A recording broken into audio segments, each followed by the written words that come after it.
So, last week, the crypto market got hit by a shockwave that rattled pretty much everyone, even the most seasoned investors. It was fast, it was brutal, and it left us all asking one simple question: what on earth just happened?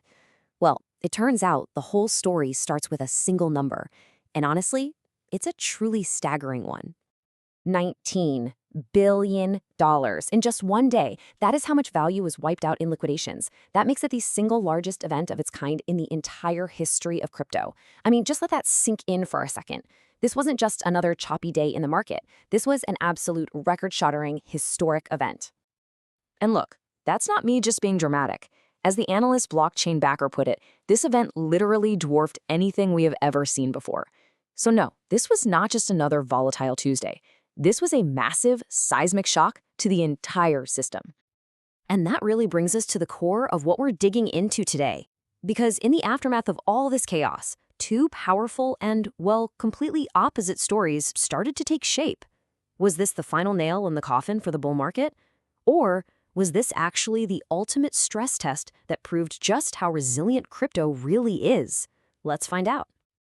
Okay, so to really get a grip on this record-breaking crash, we've got to zoom out a little bit. Because what happened in crypto wasn't some isolated event. Nope, this story is way, way bigger than just one market. Right, this crash wasn't just a crypto problem. It was really a symptom of a much larger tremor that was shaking the entire global financial system. Analysts are calling it a liquidity shock. And the markets that got hit the hardest, you guessed it, the ones that were priced for a perfect, easy money future that suddenly looked a lot less certain.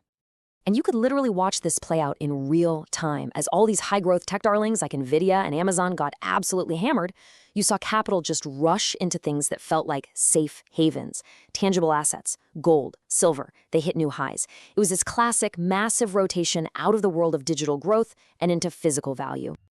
You know, you can think of a liquidity shock as that moment when the music just suddenly stops at a party. There was this sudden fear that central banks were about to get more hawkish. Basically, that they were going to raise interest rates and make money a whole lot less cheap. That spooked investors, and they were forced to sell off their riskiest assets to get cash. And guess what was first on the chopping block? Big tech and crypto. So, with all that bigger picture context in mind, let's dive into the first major interpretation of this event, the bear case. This is the argument that, yeah, the party is well and truly over. For the bears, this crash wasn't just a blip on the radar. Oh no, they see it as the starting gun for a long, painful downturn. And they've got some pretty compelling technical evidence to back that view up. Okay, first up, analysts are pointing to this classic chart pattern called a Wyckoff distribution. It's a textbook signal that historically means big institutional investors are quietly selling off their positions before a major downturn. Second, you've got these really troubling bearish divergences on the charts. That's where the price is hitting a new high, but the momentum underneath is actually getting weaker, kind of like an engine that's starting to sputter out. And finally, if you look at history, similar sharp bounces like the one we just saw are often just a little breather before a much, much bigger drop. Yeah, the bears argue this is a classic reflexivity bounce. See, after a massive liquidation event, you get this super sharp, super fast recovery that fools everyone into thinking the worst is over. We saw an almost identical move in Ethereum back in 2021, right before the market rolled over and continued its slide. So for the bears, this recovery feels dangerously familiar. But wait, that is only one side of the story. Let's flip the coin and look at the bull case, because it builds a completely different narrative. The bulls saw the exact same series of events, and they came to the total opposite conclusion. This quote from BTC's CEO Charles Allen just perfectly sums up the bull mindset. For them, all that panic wasn't a signal to run for the hills. It was a massive, flashing buy sign. And they argue that the way the system reacted actually proves their point. So here's the bull argument. This wasn't a breakdown. It was a successful stress test. Think about it. The market took a $19 billion punch to the gut. It forced out all the over-leveraged traders. And crucially, the system didn't break. The DeFi lending protocols held up. For the bulls, that rapid recovery wasn't a trap. It was a clear signal of the market's incredible underlying strength and maturity. And their evidence is pretty compelling too. First, you had strong institutional dip buying. You had companies like BTCS actively buying millions of dollars worth of ETH during the crash.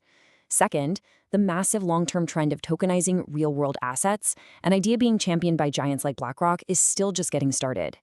And third, crypto's fundamental role as a hedge against the debasement of traditional currencies, well, that remains a powerful long-term driver. When you boil it down, this whole bull case is really being driven by two super powerful long-term trends. On one side, you have the technological adoption of blockchains, which is really a story of exponential growth. And on the other, you have what a lot of people are calling the great debasement trade, investors looking for scarce assets like Bitcoin to protect their wealth from inflation. The bulls argue that one single bad week doesn't derail these massive decade-long tailwinds. So here we are. We're left with two powerful, completely competing narratives. The short-term charts look pretty scary, I'll give you that, but the long-term fundamentals look stronger than ever. So instead of trying to pick a winner, let's look at the key signals that are going to tell us which one of these stories is actually winning out. And here it is, laid out, plain and simple. The bear case is all about those spooky charts, the technical breakdown, that deceptive reflexivity bounce, and of course, the fears of a bigger macro downturn. The bull case, on the other hand, is all about the foundation, the structural strength the market showed during the crash, strong institutional demand, and those powerful long-term adoption trends. It's a classic tug of war. Okay, so moving forward, these are the key signals you need to be watching. Pay really close attention to what the central banks are saying. Are they talking tough on inflation, or are they starting to ease up? The next official inflation report is going to be a huge market mover. Also, keep an eye on the capital flows into Bitcoin ETFs to see if the big guys are still buying.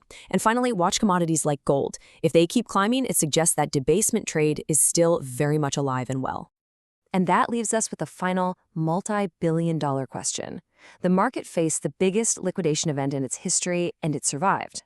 But was this a graduation ceremony, proving that crypto is now a mature, de-risked asset class? Or was it just a warm-up act for the real volatility that's still to come? I guess the next few months will give us our answer.